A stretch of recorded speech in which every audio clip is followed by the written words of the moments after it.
Bonjour et bienvenue sur un nouvel épisode de Nous Entrepreneurs. Aujourd'hui, je suis ravi de recevoir Quentin L'Extrait, qui est associé au sein de Conseil et Coordination. Bonjour Quentin. Bonjour.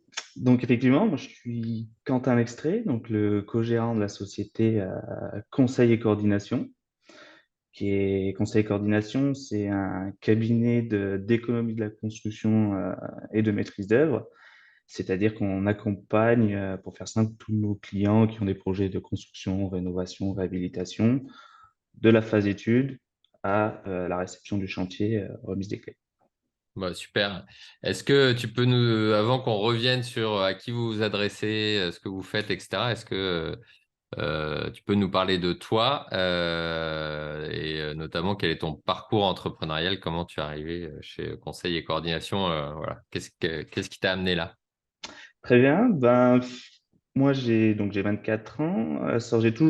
J'ai eu la chance, entre guillemets, de toujours savoir un petit peu ce que je voulais faire plus tard. Donc, je voulais travailler dans le monde du bâtiment. Je sais pas quoi précisément, hein. Du coup, après le lycée, au moment de post-bac, on va dire que j'étais bon à l'école, donc je me suis dirigé vers une école d'ingénieur en travaux publics et bâtiments. C'était l'ISA BTP à Anglet. Et en fait, c'est lors de cette première année où j'ai découvert le métier d'économiste de la construction. C'est un métier qui est peu connu aux yeux de tout le monde, et moi y compris. Ça m'a bien plu, donc je me suis réorienté après cette première année en faisant un BTS d'études économie de la construction en alternance à Lyon. Voilà. Donc j'ai fait cette alternance pendant 2 ans. Après, j'ai poursuivi 2 ans dans au sein du même cabinet. Et ensuite, eh bien, j'ai croisé M. Ricinolo qui est le co-gérant de la société Conseil et Coordination, que je connaissais déjà en amont par le biais du sport.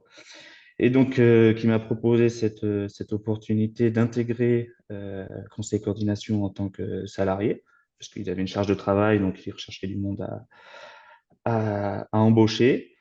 Et donc voilà, ça s'est fait naturellement. Et après, j'ai signé chez Conseil Coordination en 2021. À l'époque, il y avait deux associés, donc Monsieur Ricignolo et Monsieur Chevreau, donc qui poursuivent, enfin qui ont, comment dire, qui sont associés depuis plus de 10 ans au sein de cette structure. Et Monsieur Chevreau souhaitait au début à long terme. Il savait qu'il ne ferait pas ça toute sa vie. Il voulait se réorienter, enfin avoir d'autres projets professionnels, tout simplement.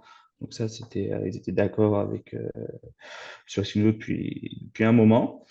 Et en fait, les choses se sont précipitées où ils ont eu confiance en moi et M. Chevreau s'est dit, ah, allez, je précipitais les choses et je vais me réorienter professionnellement plus vite que prévu.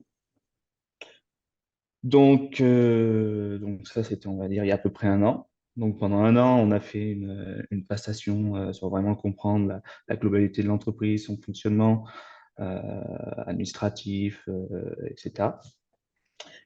Et donc, Et donc après, tu te retrouvais associé c'est ça. dans Donc une boîte, au pendant, final, tu étais rentré un an, en fait, tu as fait un an en tant que salarié et très rapidement, au final, tu as eu c'est ça, l'opportunité, bah, c'est top, exactement. génial. Donc, euh, donc voilà, parce que je suis donc officiellement associé depuis janvier. Donc ça fait Ok, pas si longtemps.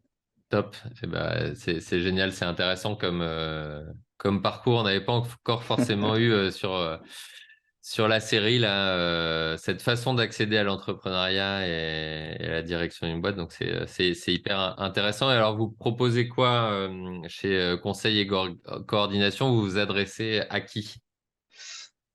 Ah, vraiment, toutes les personnes qui souhaitent construire, rénover, réhabiliter, que ce soit sur tout type de marché, parce qu'en fait, on travaille aussi bien pour le public, donc les écoles, les bailleurs sociaux, les mairies, les maisons de retraite, voilà, tout ce qui est, on va dire, le service public, et aussi la partie privée. Donc là, on s'adresse à des professionnels du bâtiment, donc, par exemple les promoteurs immobiliers, des fois des architectes qu'on les accompagne sur certains de leurs dossiers, euh, le particulier qui veut se construire une villa à tel endroit et qui souhaite se faire accompagner par un maître d'œuvre. Voilà. On répond vraiment, enfin, on couvre un champ très large de projets, quoi. Ok. Et alors du coup, effectivement, ça sert à quoi un économiste de la construction? On en parlait avant de lancer l'enregistrement Ouais, sur les croyances erronées, etc. On pourrait dire, bon, il y a déjà peut-être un architecte, il y a un maître d'œuvre, il y a les corps de métier qui sont là. C'est c'est complet en fait ça, quand on a ça. Il n'y a pas besoin de. C'est quoi ce métier d'économiste de la presque. construction? Ça C'est sert vrai à qu'en quoi? fait, on a un métier qui est assez peu connu du grand public, parce que c'est un métier, on va dire, un petit peu caché. Et avant, c'était les architectes qui faisaient, on va dire, ce qu'on fait aujourd'hui. Mais vu que bon, il y a des normes qui ont augmenté, ils ont plus de choses à faire, donc cette partie-là, ils l'ont déléguée à nous. Ok, Et en fait, on se cache quasiment derrière chaque projet qu'on peut voir, derrière chaque grue dans la ville, enfin derrière chaque voilà, projet qu'il peut y avoir. Et en fait, on centralise un petit peu les documents de tout le monde, donc les documents de l'architecte, les documents, enfin les attentes, le cahier des charges du promoteur, si je prends cet exemple-là, pour concilier et l'enveloppe budgétaire et le visuel qu'on souhaite avoir en choisissant les bons matériaux, en positionnant les éléments là où il faut, en respectant les réglementations en vigueur, etc. Donc nous, on va détailler les prestations qu'on attend, on les quantifie aussi, et ensuite on envoie nos documents aux entreprises. Les entreprises, ça leur permet de répondre sur un cahier des charges précis, savoir quel matériau ils doivent utiliser, quelles dimensions, enfin, tout un tas de caractéristiques. Ensuite, elles nous font leur devis sur nos documents. Nous, on les analyse. Une fois qu'on les a analysés, en fait, on met en évidence s'il y a des prestations qui nous semblent peut-être mal comprises de la part des entreprises, pour vraiment, une fois qu'on signe les marchés, on signe le devis avec l'entreprise, que tout soit bien prévu pour qu'après, en chantier, euh, tout se passe bien. Et ok, c'est là où notre casquette de maître d'œuvre prend le relais, c'est-à-dire qu'après, on suit la réalisation des travaux pour que ce soit bien fait comme on l'a demandé, quoi, tout simplement. ok. Donc la proposition de valeur, c'est un respect du cahier des charges quelque part. C'est Une ça, des coûts de comparaison des offres construction. aussi, peut-être. Donc, il y a un sujet dans économiste, il y a un sujet économique peut-être Bien sûr, c'est quoi? L'objectif, c'est que le coût du chantier ne dérape pas, c'est même enfin, de rendre le chantier moins cher. Tu nous c'est en expliques? ça. En fait, si je prends l'exemple d'un promoteur immobilier qui souhaite se positionner sur un terrain, en vue de Ouais, construire un bâtiment, il va demander, pour faire très très simple, à l'architecte de faire à peu près une évaluation de combien il peut faire de logement. Il dit tant, il va ressembler grosso modo à voilà, ça. Nous, on reçoit ces documents, ces informations-là, et on préestime le projet. Comme ça, le promoteur, déjà, avant de se positionner sur l'achat du terrain, peut savoir si son bilan financier de l'opération va tourner, si c'est rentable pour lui ou pas. Si c'est rentable pour lui, on enclenche la suite, l'architecte fait des dessins beaucoup plus précis, entre en compte aussi les autres bureaux d'études, puis des structures qui vont dimensionner eux, leurs équipements. Et nous, on centralise tout ça et après, mais non, toujours en veillant au respect du cahier des charges, donc les attentes du promoteur, et que si ça rentre bien dans son budget, et être en mesure de lui proposer, ben, peut-être que ça, on peut faire comme ça, on va avoir une économie d'argent parce que c'est plus simple à mettre en œuvre, parce que c'est un matériau différent, etc. On lui laisse libre choix après, et puis vraiment dans l'optique que le projet sorte avec un coût maîtrisé, qu'on n'ait pas d'aléas de chantier, donc on a tout prévoir nous en amont en études, et qu'à la fin, le projet voilà, sorte comme il faut, quoi. ok. Et alors, si on revient à toi, ton parcours, etc., qu'est-ce que ça change pour toi, là, justement, d'être associé? Est-ce que ça change ton rôle? Est-ce que ça change ta journée type? Qu'est-ce qui change? Forcément un peu parce que il y a la partie administrative que j'avais pas avant qui est venue s'intégrer à mon emploi du temps. Donc forcément, ça prend du temps aussi supplémentaire. Il y a tous les prospects, aller rechercher des opérations, aller chercher, répondre à des appels d'offres publics, donc sur des plateformes spécifiques. Ça prend du temps. Et voilà, c'est plus de responsabilité au global pour trouver des projets, pour que tout se passe bien, que les projets, que nos études soient bien réalisées. Voilà. Ok. Qu'est-ce qui, toi, t'as... Parce que on n'est pas revenu là-dessus, mais est-ce que quand tu es rentré, c'était déjà un projet que tu puisses t'associer ou ça s'est venu en cours de route? C'est venu en cours de route, assez rapidement, mais en cours de route. Puis quand le projet est arrivé, en plus c'était sur du, on va dire, long terme, c'était aux alentours de 10 ans.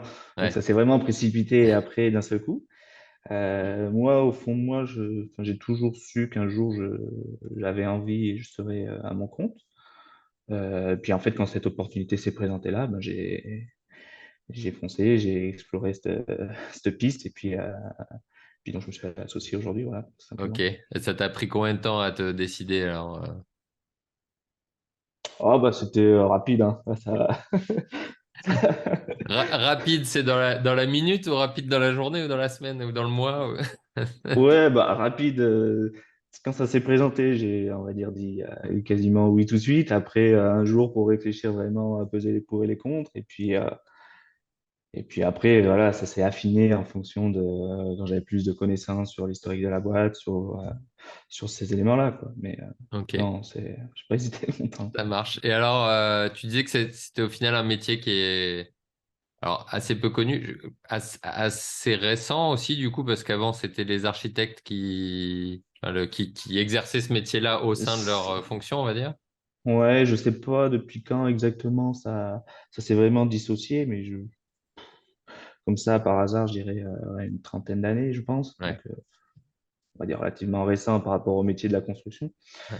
Euh, il est connu des professionnels, mais peu des particuliers ou des gens qui sont pas du tout du métier, quoi, tout simplement. D'accord. Et comment est-ce que donc toi tu étais dans une autre boîte avant, mais la boîte existait, puis toi tu étais aussi dans ce secteur-là. Du coup, le secteur de l'immobilier, c'est un secteur cyclique. En ce moment, c'est plutôt un cycle bas, on va dire. Et comment est-ce que vous vous adaptez à ça, si tant est que ça vous affecte? Je sais pas, peut-être pas Ouais, d'ailleurs.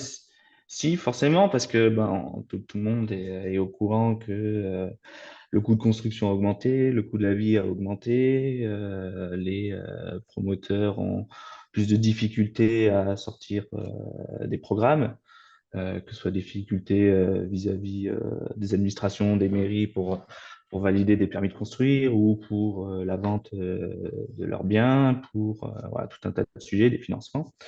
Et en fait, nous, chez Conseil Coordination, on a la chance et on souhaite garder, on va dire, un champ d'action relativement large, c'est-à-dire qu'on fait et du neuf et de la rénovation. Ok, Aujourd'hui, le neuf, ben, par la force des choses, a ralenti, mais on a la partie rénovation qui, on va dire, qui compense cette perte de chiffre d'affaires pour nous. Parce qu'aujourd'hui, ben, rénover son patrimoine, c'est encouragé. Les bailleurs sociaux entretiennent de façon naturelle leur logement. Donc, il y a forcément du travail aussi. Euh, voilà. Donc, en fait, on est sur ces deux créneaux majoritairement ok. qui nous permettent de nous adapter assez naturellement à la conjoncture actuelle, quoi. Ok. Et alors, conseil et coordination, c'est quoi dans 5 ou 10 ans? Bah, dans 5 ou 10 ans, nous, notre volonté, c'est toujours de garder une qualité de rendu d'études le plus irréprochable possible, hein. C'est aussi de continuer à se développer, rester quand même une taille raisonnable. Mais aujourd'hui, on est quatre. Euh, on a des bureaux qui peuvent accueillir jusqu'à plus de 10 personnes, donc on va essayer de les remplir petit à petit.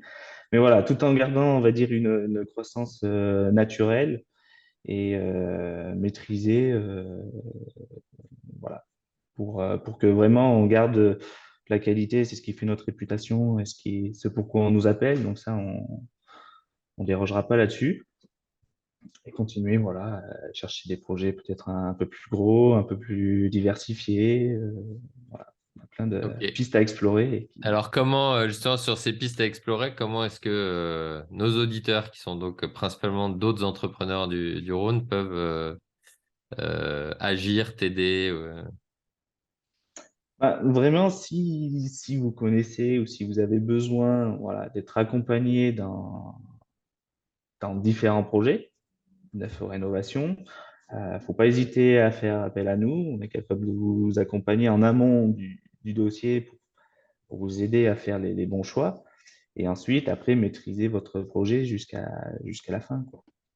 Ok, Voilà. Et après, géographiquement, nous, on va assez loin. On sait que des projets intéressants à faire à la montagne, parce que c'est d'autres matériaux, parce que c'est d'autres qualités de produits, parce que c'est d'autres problématiques, rien que le terrain, rien que euh, voilà, tout un tas de choses qui fait que pour nous, ça rend aussi le métier très intéressant et diversifié. Et vraiment, nous, on est capable de vous accompagner un peu de partout et pour tout type de projet. ça marche. Super. Est-ce qu'il y a une question que je ne t'aurais pas posée et à laquelle tu veux répondre? Bah, c'est une question piège, ça. Bah, c'est un sujet Non, que tu voudrais aborder, mettre en avant, une spécificité, ce que tu veux. Voilà, c'est ouvert. ouais, non, bah faut vraiment pas, enfin c'est pas une question, mais c'est vrai qu'il faut pas hésiter à nous solliciter, même pour des renseignements. On sera ravis de vous accompagner et on mettra voilà, toujours tout en œuvre pour vous proposer les meilleurs rendus possibles, les meilleurs, voilà. Nous, en fait, on a la chance, bon, quatre, quatre personnes, donc c'est une petite structure. Et donc, on a tous cette même volonté de vous fournir quelque chose de qualité, de respecter vos attentes, vos souhaits, etc. Donc, on est vraiment dans une énergie commune et positive qui fait que tout se passe bien, quoi, tout simplement. Super. Très bien. Bon, on mettra tes coordonnées dans la description de la vidéo sur notre chaîne Nous Entrepreneurs. Merci beaucoup, Quentin, d'avoir Ben, merci à participé toi. à cette interview et puis à très bientôt sur un nouvel épisode de Nous Entrepreneurs. Ciao. Avec grand plaisir. À bientôt.